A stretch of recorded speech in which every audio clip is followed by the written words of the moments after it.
साथ बैठ के घटना की विस्तृत जानकारी ले रहे हैं। इस घटना के बारे में अब तक जो प्राथमिक तौर पर दिल्ली पुलिस को या जो जो जो दिल्ली की जो एजेंसी है इसके उसकी जानकारी ले रहे हैं कि आखिर ये ब्लास्ट कैसा था, इसकी तीव्रता कैसी थी, चलती हुई गाड़ी में ये ब्लास्ट हुआ है तो उसके पीछे का कारण क्या हो सकता है। अगर ब्लास्ट की तीव्रता बहुत ज़्यादा है, क्योंकि अगर ये विस्फोटक है तो एसएफएल के ज़रिए वो तमाम सारे संकेत आ जाएंगे अगर ये विस्फोटक है तो क्योंकि अगर विस्फोटक होता है तो जो फॉरेंसिक टीम होती है वो आसपास गाड़ी में जो विस्फोट हुआ है तो वो कहीं ना कहीं बारूद है या फिर कोई विस्फोटक पदार्थ है, उसके वो तमाम सैंपल ले लिए जाते हैं, उससे पता चल जाता है। और अगर ये वाकई सिलेंडर में ब्लास्ट है, क्योंकि 4-5 लोग तो गाड़ी में ही बैठे बताए गए थे, अगर ये सिलेंडर का ब्लास्ट है तो वो चीज़ें भी निकल कर आ जाएंगी। लेकिन जो सबसे बड़ा संकेत है, जिस बात का जिक्र दिल्ली पुलिस कमिश्नर ने किया, दिल्ली पुलिस कमिश्नर इस बात का जिक्र कर रहे थे कि गाड़ी में जो लोग बैठे थे वो कौन है, ये सबसे बड़ा सवाल था।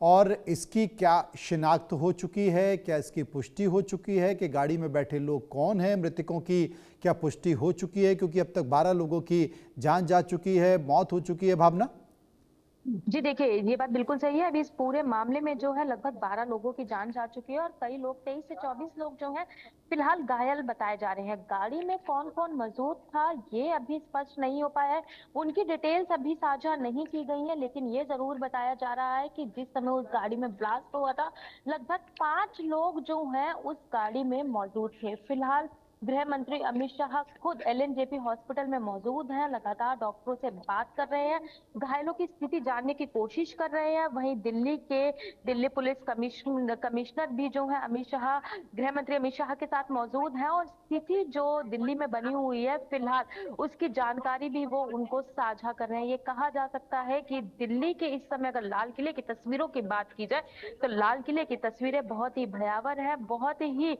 दिल दहला देने वाली है। जिस तरीके से लगभग 1 किलोमीटर की रेंज में ब्लड स्टेन देखे जा रहे हैं और वहीं जब ये घटना हुई थी और जिस तरीके की वीडियो सामने आई थी तो कहीं ना कहीं उन फुटेजेस को देखकर अंदाजा लगाया जा सकता है कि जो मृतकों की तस्वीरें जिस तरीके से सामने आई थी कि धमाका कितना तेज रहा होगा। फिलहाल जो है हर एंगल से जांच की जा रही है, हर एक एक जगह की फोटो क्लिक की जा रही है ताकि किसी जांच में किसी भी तरीके का जो है लूप पॉइंट ना रह जाए। वही सीसीटीवी कैमरास जो लगे हुए हैं उनके डीवीआर जो पुलिस है वो माफी चाहूंगी एनआईए और एसएफएल जो है लगातार अपने कब्जे में लेकर उनको खंगालना शुरू कर दिया है, क्योंकि खुद गृह मंत्री अमित शाह इस मामले को खुद एलएनजेपी हॉस्पिटल पहुंचकर मामले की जानकारी ले रहे हैं और वही उम्मीद लगाई जा रही है कि अब से कुछ देर बाद घायलों की स्थिति का भावना, अगर जानकारी ले ली आपके आसपास अगर कुछ लोग हों, उनसे कुछ बात हो सकती हो, कुछ चश्मदीद हों या कुछ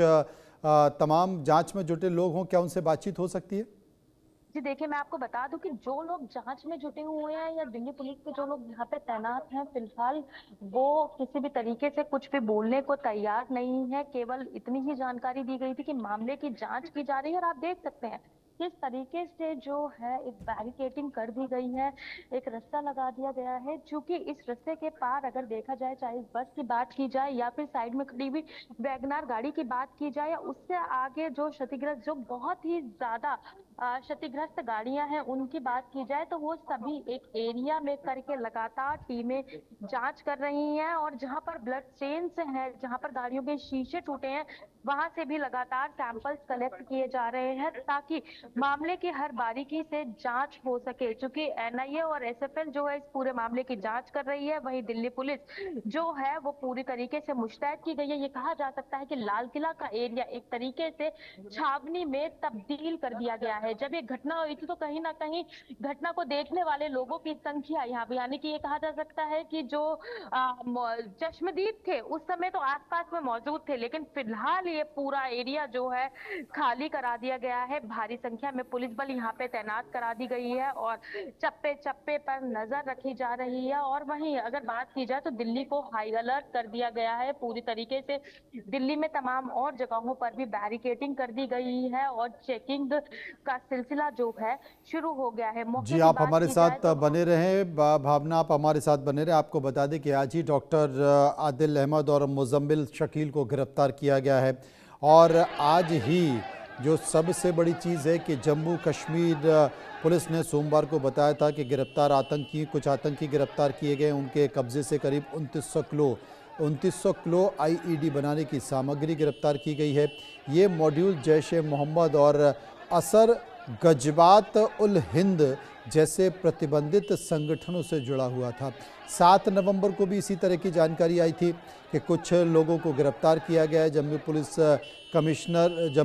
पुलिस जो है उसने सहारनपुर से डॉक्टर आदिल अहमद को गिरफ्तार किया है। वो अनंतनाग का रहने वाला है। आदिल अनंतनाग के सरकारी हॉस्पिटल में प्रैक्टिस करता था। और बड़ी खबर आ रही है कि देश के प्रधानमंत्री नरेंद्र मोदी ने सोशल मीडिया पोस्ट के जरिए धमाके पर दुख जताया है। गृह मंत्री अमित शाह से बात की है और बात करके हालत की समीक्षा की बात कही है। मृतकों के प्रति संवेदना भी देश के प्रधानमंत्री नरेंद्र मोदी ने जताई है। और इस बीच आपको बता दें कि देश के गृह मंत्री अमित शाह फिलहाल अस्पताल में है। अस्पताल में पहले, क्योंकि अस्पताल में जितने भी जो पुलिस के अधिकारी थे वो मौके पर पहुंच गए और दिल्ली पुलिस कमिश्नर उनके साथ जो उनके वरिष्ठ अधिकारी हैं उन लोगों से इस पूरे मामले पर उन्होंने जानकारी ली। जानकारी लेने के बाद अभी जितने भी घायल लोग हैं उनसे वो मुलाकात करेंगे और उसके बाद वो लाल किले में जो घटना स्थल है, वो लाल किले का जो घटना स्थल है वहाँ पर मौके पर पहुँचेंगे। और इस बीच खुद देश के प्रधानमंत्री नरेंद्र मोदी का भी ट्वीट आ गया है। वो कहते हैं कि मैंने देश के गृह मंत्री अमित शाह से बात की है और दिल्ली में जो ब्लास्ट हुआ है उस पर जानकारी ली है। लेकिन सबसे बड़ा सवाल है कि आखिर क्या ये आतंकी घटना है, क्योंकि जिस तरीके से तस्वीरें दिखाई दे रही हैं, जिस तरीके से ये लग रहा है, धमाके की जो तीव्रता है उससे लगता है कि आतंकी घटना है। क्योंकि अगर आज संकेतों को जोड़ा जाए तो आज ही फरीदाबाद में करीब 2900 किलो आईईडी बनाने की सामग्री जब्त की गई है। 2900 रुपये। इसे जब्त करने के लिए, इसे अपने कब्जे में लेने के लिए, बरामद लेने के लिए ट्रक मंगवाना पड़ा है। तो क्या ये संयोग है या फिर हकीकत है? लगातार इस तरह की जानकारी आ रही है और इस जानकारी के बाद शाम होते होते तक ब्लास्ट हो जाता है। मुझे लगता है कि दिल्ली में इतना बड़ा धमाका और इतने बड़े धमाके में मारे जाने वाले लोगों की जो संख्या है, इसके पहले अगर दिल्ली में इतना बड़ा धमाका, अगर आतंकी हमले का जिक्र किया जाए तो 2005 में दिल्ली में आतंकी हमला हुआ था, धमाका हुआ था जिसमें कई लोग मारे गए थे। दीपावली के 2 दिन पहले की ये घटना थी जिसमें आतंकियों ने 3 धमाके किए थे। 2 धमाके सरोजनी नगर में और पहाड़गंज में हुए थे, मुख्य बाज़ारों में हुए थे, और तीसरा धमाका हुआ था गोविंदपुरी में एक बस में। और इस घटना में कुल 63 लोग मारे गए थे जबकि 210 लोग घायल हो गए थे। 2005 की बात कर रहा हूँ, दिल्ली सीरियल ब्लास्ट की बात कर रहा हूँ, 29 अक्टूबर की बात, यानी कि दिवाली से 2 दिन पहले। और एक बड़ी घटना, एक और धमाका दिवाली के कुछ दिन बाद। और हालांकि इसमें अब तक जो जानकारी मिल पा रही है, करीब 12 लोगों के मारे जाने की जानकारी आई है। कई लोग घायल बताए जा रहे हैं, 24-25 लोग घायल बताए जा रहे हैं। 4-5 लोग ज़्यादा गंभीर घायल हैं जिनका एलएनजेपी अस्पताल में इलाज चल रहा है, जहां पर इस वक्त अमित शाह पहुंचे हुए हैं और घायलों का हालचाल जानने के लिए पहुंचे हुए हैं। वहीं पर पुलिस अधिकारी पहुंचे थे, दिल्ली पुलिस कमिश्नर गोलचा पहुंचे हुए थे, जो कि उन्होंने विस्तार से बताया कि घटना क्या है, घटना को लेकर क्या दिखाई दे रहा है, ये आतंकी घटना है नहीं है। एसएफएल की टीम इस वक्त पहुंची हुई है, वो तमाम सैंपल्स लेने की कोशिश की गई है। जिस गाड़ी में ये धमाका हुआ है उसके भी सैंपल्स लेने की कोशिश की है, क्योंकि अगर कोई विस्फोटक इस गाड़ी में रखा था, विस्फोटक इस गाड़ी में लगाया गया था, तो वो एजेंसियां पता कर लेंगी, एसएफएल के द्वारा वो चीज़ें निकल कर आ जाएंगी। क्योंकि जब इतना बड़ा ब्लास्ट फटता है तो जो भी विस्फोटक पदार्थ उसमें रखा हुआ है, अगर आतंकी घटना है तो उसकी चीज़ें, उसके सबूत मिल जाते हैं।